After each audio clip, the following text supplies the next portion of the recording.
حضور کا جب وصال ہوتا ہے تو حضرت زید بن عبداللہ اپنے باغ کو پانی دے رہے ہیں تو کسی نے جا کے ان کو کہا کہ حضور کا انتقال ہو گیا ہے، تو انہوں نے یوں ہاتھ اٹھا کے کہا اللہم اذہب بصری حتی لا ارا بعد حبیبی محمد احدا، اے اللہ میری آنکھوں کی بینائی اچک لے، مجھے نہیں چاہیے یہ آنکھیں، حضور کے بغیر میں اب کسی اور کو نہیں دیکھنا چاہتا۔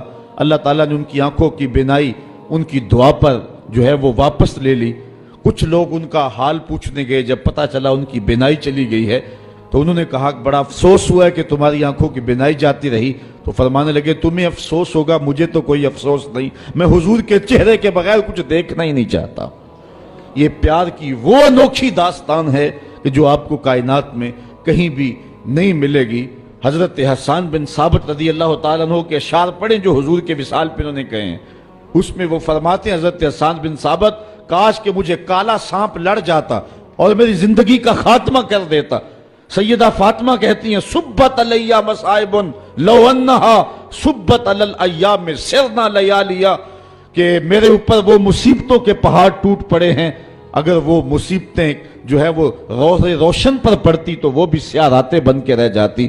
تو یہ محبتوں کی کیفیت، انسان تو انسان رہے۔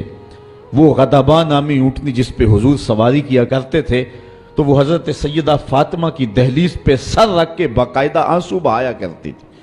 وہ یافور نامی حضور کا دراز گوش قبیلہ بنو سلیم کے کنویں میں چھلانگ لگا کے اپنا خاتمہ کر لیتا ہے، جب حضور چلے گئے ہیں تو ہم نے جی کے کیا لینا ہے۔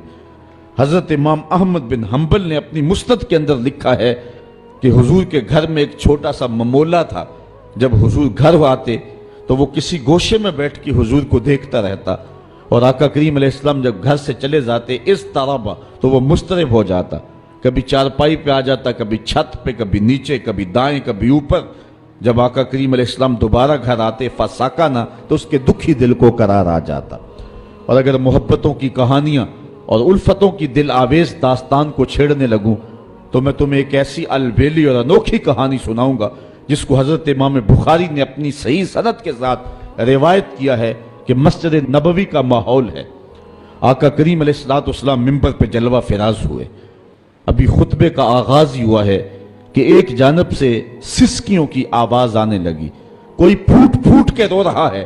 صحابہ دائیں بائیں دیکھتے ہیں، رونے والا نظر نہیں آتا، اور رونے والا اس درد سے روتا ہے کہ سینوں کے اندر کلیجے پھٹتے دکھائی دیتے ہیں۔ اس کے لہجے میں گداز اتنا ہے اور درد اتنا ہے کہ صحابہ دائیں بائیں دیکھتے ہیں، رونے والا نظر بھی نہیں آتا، لیکن اس کے رونے کی ہچکیاں اور سسکیاں زہرہ گداز ہیں، کلیجہ پگھلا دینے والی ہیں۔ اللہ اکبر، فنزل النبی صلی اللہ علیہ وسلم عن المنبر، حضور منبر سے نیچے اترے۔ آج پہلا دن تھا کہ حضور کے لیے منبر بنا تھا، حضور منبر پر بیٹھے تھے۔ پہلے کھجور کے ایک تنے کے ساتھ ٹیک لگا کے حضور واز کیا کرتے تھے، آج منبر بنا تو اس کو ایک سمت رکھ دیا گیا۔ رونے والا یہ وہ خشک تنا تھا جو حضور علیہ السلام کی جدائی کے اندر تڑپ رہا تھا۔ اس تنے ہنانا در ہجر رسول زارمی نالت چوں ارباب عقول، رومی کہتے ہیں کہ اس تنے ہنانا عاقل لوگوں کی طرح سسکیاں لے کے رو رہا ہے۔ آقا کریم علیہ السلام آئے اور اس تنے کو حضور نے اپنی باہوں میں لے لیا۔ جس طرح کوئی بچہ بچھڑا ہوا ماں کی گود میں آ جائے تو اس کی گھگی بند جاتی ہے، اس طرح اس کی گھگی بند گئی اور آقا کریم اس کے اوپر اپنا ہاتھ پھیرتے رہے، اور بتدریج اس کی سسکیاں اور اس کا رونا کم ہوتا رہا۔ پھر تھوڑی دیر کے بعد آقا کریم دوبارہ منبر پہ آئے، صحابہ سے ارشاد فرمایا کہ اے میرے صحابہ، لو لم افعل ہاکذا لہن الی یوم القیامہ، اگر میں منبر سے اتر کر کے اپنے عاشق زار کو یوں تسلی نہ دیتا یہ قیامت تک روتا رہتا۔ حضرت امام محمد بن سیرین ایک بزرگ ہوئے ہیں، آپ فرمایا کرتے تھے کہ جب حضور کی محبت کا عالم یہ ہے کہ خشک لکڑیوں کو بھی جدائی برداشت نہیں ہے تو حضور علیہ السلام کے جو غلام ہیں پھر ان کی محبت کا عالم کیا ہوگا۔ حضرت اسامہ بن زید بن حارثہ رضی اللہ تعالی عنہ حضور کے منہ بولے بیٹے حضرت زید بن حارثہ کے فرزند ہیں، بلکہ آقا کریم علیہ السلام ان کے ساتھ بھی بہت زیادہ پیار کرتے تھے۔ ایک دن حضرت اسامہ کی ناک بہہ رہی ہے تو حضور علیہ السلام جو ہے ناک صاف کرنے کے لیے ہاتھ آگے بڑھایا تو حضرت عائشہ رضی اللہ تعالیٰ عنہ نے کہا کہ حضور میں ناک صاف کر دیتی ہوں. تو حضور نے فرمایا عائشہ اسامہ سے میں بھی پیار کرتا ہوں، تو بھی اس سے پیار کیا کر. غلام زادوں کے ساتھ محبت کا یہ لہجہ اور الفت کا یہ انداز آپ کو کہیں نہیں ملے گا. فتح مکہ کے دن حضور علیہ السلام کا جو ردیف تھا، حضور کی سواری کے اوپر حضور کے ساتھ جو سوار تھا وہ ایک بچہ تھا. تاریخ سے پوچھی حضور کا نواسا تھا، جواب نفی میں ملے گا. کسی قریشی سردار کا بیٹا تھا، جواب نفی میں ملے گا. کسی انصاری سردار کا بیٹا تھا، جواب نفی میں ملے گا.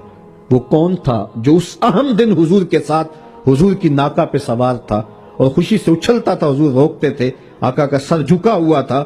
تاریخ کا جواب یہ ہے کہ وہ حضور کے منہ بولے بیٹے حضرت زید بن حارثہ کا بیٹا اسامہ بن زید تھا.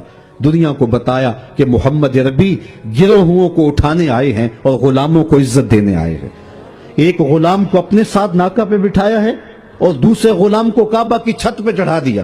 کہا بلال یہاں کھڑے ہو کر کے اذان پڑھو. محبتوں کا یہ انداز آپ کو کہیں نہیں ملے گا. جب اسلام کا نور چمکتا ہے، اجالے پھیلتے ہیں، تو ایک کالے رنگ کا غلام جس کا نام بھی اسود ہے، اسود ویسے بھی کالے کو کہتے ہیں، اس کا نام بھی اسود ہے، حضور کی بارگاہ میں حاضر ہوتا ہے اور کہتا ہے حضور اگر میں اسلام لاؤں تو مجھے کیا ملے گا؟ وعدہ جنت بھی دیا جا سکتا تھا، دوزخ سے نجات کا پروانہ بھی ہاتھ میں تھمایا جا سکتا تھا، لیکن حکیم نبی کیا جواب دے رہے ہیں؟ حضور علیہ السلام اس کو کیا ارشاد کر رہے ہیں؟ وہ عرب کا سب سے کالے رنگ کا شخص جو ذات کا بھی غلام ہے، کوئی پاس بٹھانے کے لیے تیار بھی نہیں ہے، اسلام کے اجالوں میں، اسلام کی روشنیوں میں زندگی ڈھونڈتا ہوا حضور کی دہلیز تک جب پہنچتا ہے اور پوچھتا ہے حضور اگر میں اسلام لاؤں تو مجھے کیا ملے گا؟ تو آقا کریم نے فرمایا جو ابو بکر و عمر کو ملا ہے وہی تجھے ملے گا.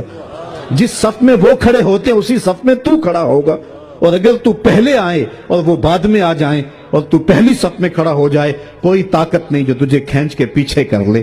اس نے کہا اسلام مجھے یہ عزت دیتا ہے؟ کہا یہ اسلام کا مزاج ہے. اس نے کہا پھر گواہ ہو جائیے میں آپ کا غلام بنتا ہوں.